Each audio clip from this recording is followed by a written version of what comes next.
Hey, what's up, guys? This is Cody the Coin Raptor, and welcome to my channel. I'm here to talk to you today about some crypto chart TA, and we're starting with our Binance coin this time. So Binance coin has been on an absolute tear. If you take a look here, it actually came right up to the point of resistance that we outlined before, and in this level here at about 336 or so. And you can see that this level of resistance here is in line with two other peaks. All right, so right now, Binance coin has just rocketed all the way up to that point, and in the process, it's actually become a little bit overbought. If you can take a look at the RSI here at the bottom, it's at 78, and that is outrageously high right now. So it rarely spends any time whatsoever at this level. Even back in the bull market, having an RSI, a daily RSI that's this high, it just looks like it tends to look like a peak. So right now, you have Binance coin, which is at a point of resistance, and on top of that, it has an incredibly high RSI. So I think for Binance coin, what's probably going to happen here is it's going to pull back a little bit, and a pullback at this case would definitely be healthy. You'd probably see it pull back to about 318 or so, or maybe even slightly lower than that, 300 or 306, somewhere in that region. But if you're bullish on Binance coin, you want to see it pull back a little bit and then push higher past this resistance point. If it can get past this resistance point, it can definitely run. The next resistance point after that would be about here or so at 360. And the next point after that would be even higher at about 390. So Binance coin has been an absolute tear. And the reason for that has been largely because of the deal that Binance signed with Elon Musk in cooperation with Elon Musk regarding Twitter. So Binance is supposed to be helping Elon get rid of some of the bots, and due to that, you've seen huge volume move into Binance coin, and it's pushed Binance coin even higher. So we're also going to go ahead and take a look at Ethereum. So what I've done here for Ethereum is I've put together these two channels here. I've put together this sideways channel, and I've actually extended it past I've extended it all the way back up here to the June lows. And the reason I've done that is because with Ethereum, it has mostly traded in this channel right here. And this channel is from 1244 all the way up to about 1650.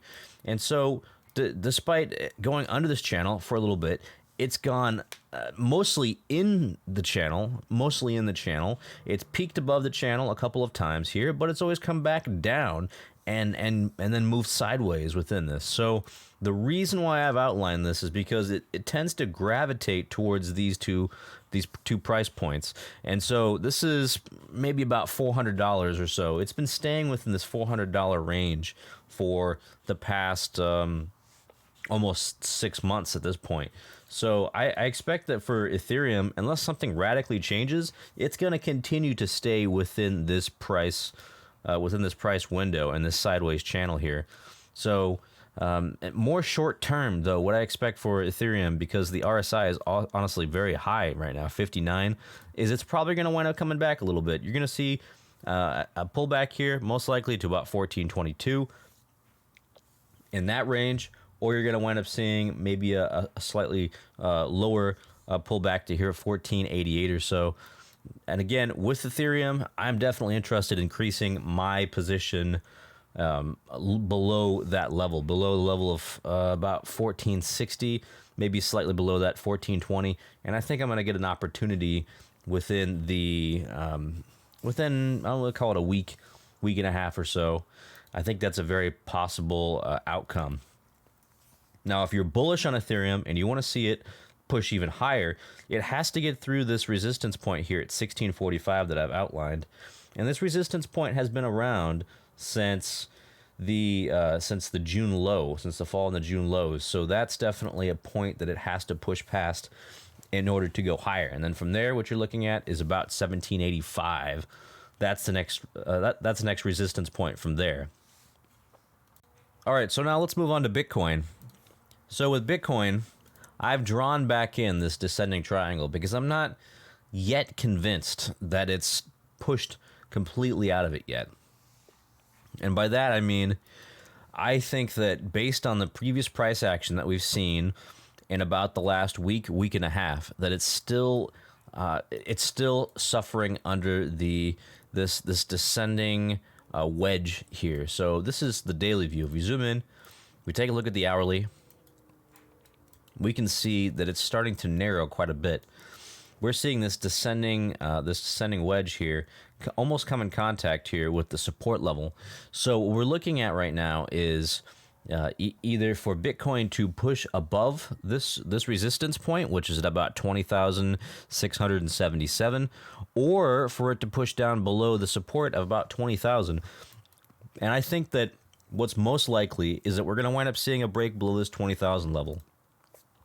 I still think that that's our base case. And the reason for that is because if you zoom out and you look at the RSI, the daily RSI, we have been watching this level here at about 61 on the daily RSI. On the 61 daily RSI, we've seen many times where it has not spent very much time at all above that resistance point. And right now it's at about 54 or so. So it's not that far off of that level. So if it came up here, it would have to push above this RSI resistance and push above the resistance of the descending triangle here. So I just don't think the likelihood of that is particularly great. And given the fact that the weekend is coming up, and as we all know, the weekends are for selling, I think it's a very likely possibility that we wind up seeing Bitcoin below 20,000. And I am ready for Bitcoin to be below 20,000 because I'm very interested in adding to my Bitcoin position below 20,000. So in addition to that, we can also see based on the funding rate that longs are still dominant even after the Bitcoin price has been falling so dramatically in like the past about a week or so. Bitcoin longs are still in power. They're still in control, and they still have the potential to be liquidated in a bull trap type of scenario if this price keeps moving lower. Now, one thing I want to talk about, I think that's particularly important, is the Puel multiple. And I've talked about the Puel multiple before on this channel on my miners video.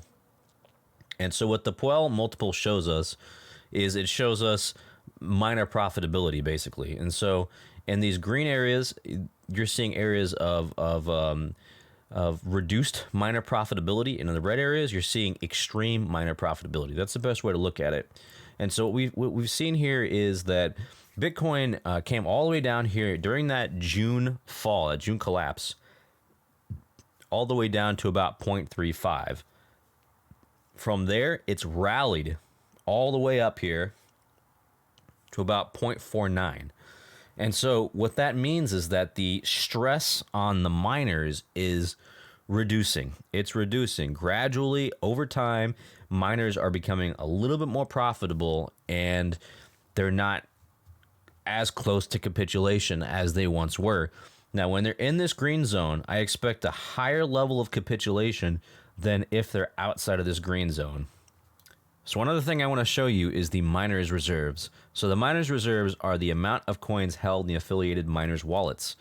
And as you can see here, we've had a big a rise in the miners' reserve, indicating that the miners were stockpiling coins here at about June, July, August, in that time frame. And then as soon as you get past August 5th, you see a huge decline as miners were selling like crazy here. Now, one thing we've seen in the past couple of months is that the miners' reserve has gone mostly sideways. So the miners haven't been under as much pressure. If they're under extreme pressure, you see some pretty massive capitulation. We go and we zoom out a little bit here. We can see this huge capitulation event that happened here in June after that huge drop. So instead, it's been moving relatively sideways, and that means that miners are starting to keep Bitcoin inside their wallets instead of having to immediately sell them. And I think that's actually pretty bullish. That's a bullish sign long term. Anyways, that's all I've got for you guys. This is Cody the Coin Raptor, and I hope to see you in the next video.